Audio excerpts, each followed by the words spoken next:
السلام عليكم ورحمة الله وبركاته، بسم الله الحمد لله والصلاة والسلام على رسول الله صلى الله عليه وسلم، معاكم دكتور أيمن مرسي، كل سنة وأنتم طيبين بمناسبة شهر رمضان، مكملين التسجيلات بتاعتنا على قناة الواتساب، أسراوي على الواتساب،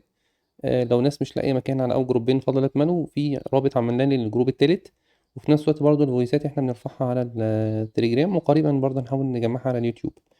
بالنسبة يا جماعة للإنيوريزس أو تحديدا هنتكلم على نقطتين الإنيوريزس عشان التصويت كان معظم الناس اختارت الموضوع ده إن احنا يكون التسجيل اللي احنا هنسجله النهاردة إن شاء الله. نقطتين الإنيوريزس أو التبول الليلي، وطبعا بنحب نقول التبول الليلي مش بنقول التبول اللا إرادي، لأن هو التبول اللا إرادي بيكون خلاص الطفل مش تحكم كامل لا صبح ولا بالليل ولا صاحي ولا نايم، لكن احنا مشكلتنا أكتر أو اللي هنناقشه النهاردة وده معظم مشكلة الأطفال اللي هو التبول الليلي، اللي هو موضوع إن الطفل بيبل فراشه أثناء النوم. تمام، وهنشوف الشروط برضه عشان نحكم والإيدج وكل التفاصيل دي، وكالعادة إن شاء الله 5 6 دقايق هنكون لامين الموضوع كله إن شاء الله، وده الهدف في الفويسات المختصرة يعني. طيب بالنسبة للطفل ميل في ميل احنا بنتكلم من احنا 5 سنين فصاعد. حكاية ان الطفل عنده سنتين وتلاتة واربعة ان احنا اهل المريض او الاب او الام جايين والله يا دكتور احنا ابننا عنده 3 سنين و4 سنين، الموضوع ده مزعج بالنسبة لنا، بقى نكتب اليوريبان او المينيرين او الادوية اللي احنا نتكلم عليها ده ممنوع، احنا كلامنا كله من فوق ال5 سنين. تمام، دي اول حاجة لازم بس تبقى ان مايند يعني. رقم اتنين، الكرايتيريا برضو في كرايتيريا، مش اي طفل بيعمل مرة ولا مرتين فبقول له انت عندك نكتورين ايوريزيس، لازم الطفل على الاقل بيكون بيعمل مرتين او اكتر في الاسبوع لمدة 3 شهور فاكثر. تمام، في طفل كان في الشتاء كان تعبان كان بردان حصلت ظروف معينة كان عنده يو تي اي، هو مثلا دايبيتك والموضوع ان كنترول مرتين تلاتة كده على سبيل الاستثناء، ده مش هينطبق عليه الموضوع بتاعنا، لازم على الاقل يكون بيعمل مرتين فاكثر في الاسبوع لمدة 3 شهور فاكثر. رقم اتنين زي ما قلنا في أول الفويس لازم يكون أكتر من 5 سنين. كان زمان في تصنيفة الميل مش عارف 5 سنين والفيميل 6 سنين أو العكس، لأ خلاص احنا كل الكلام دلوقتي على ال5 سنين. تمام، وبرضه شرط تالت إن احنا ما يكونش عندنا other medical condition، زي ما قلنا إن في طفل مثلا دايبيتك ودلوقتي الدنيا عنده ملخبطة ففي عنده بوليوريا فالموضوع بيتلخبط معاه سكر عالي، طفل تاني بياخد دايوريتك زي الأطفال بتوع النفروتك فالموضوع مدير البول عامل له مشكلة، فنستبعد المشاكل دي. تمام، النقطة التانية إن إحنا عندنا إما الطفل بيكون برايمري يعني عمره ما اتحكم أصلا في نفسه خالص من ساعة ما اتولد، أو سكندري الطفل كان زي الفل وتمام التمام حصلت مشكلة ما فجأة لقينا الطفل لأ ما بقاش يتحكم في نفسه والموضوع بدأ يعمل له مشكلة. طيب بالنسبة للانفستيجيشن احنا أهم حاجة نستبعد اليو تي اي، بنطلب تحليل اليورين اناليسيس، بستبعد الدايبيتس، بطلب راندوم بلاد شوجر. تمام كده، اي طفل بيكون عنده نكتورين ايوريزيس على الاقل بنعمل سونار ابدومينال بلفيك الترا ساوند عشان نشوف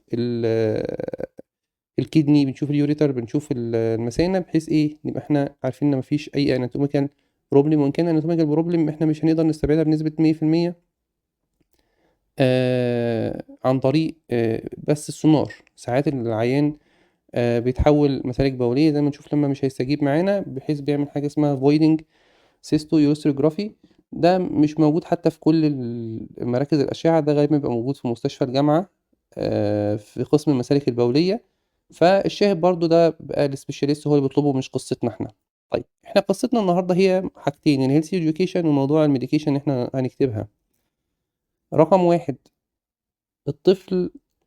قبل ما ينام بساعة أو ساعتين ممنوع أي سوائل أو أي أكلات فيها سوائل زي اليوسفي أو برتقال أو حاجة زي كده، لأن دوت بيسوء الحالة جدا. تمام،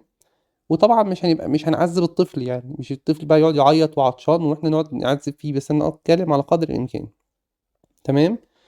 رقم اتنين، الطفل بعد ما يخش ينام بنص ساعة او ساعة بنخليه يصحى تو جو تويلت حتى لو ما عندهوش رغبة، حتى لو ما عندوش رغبة.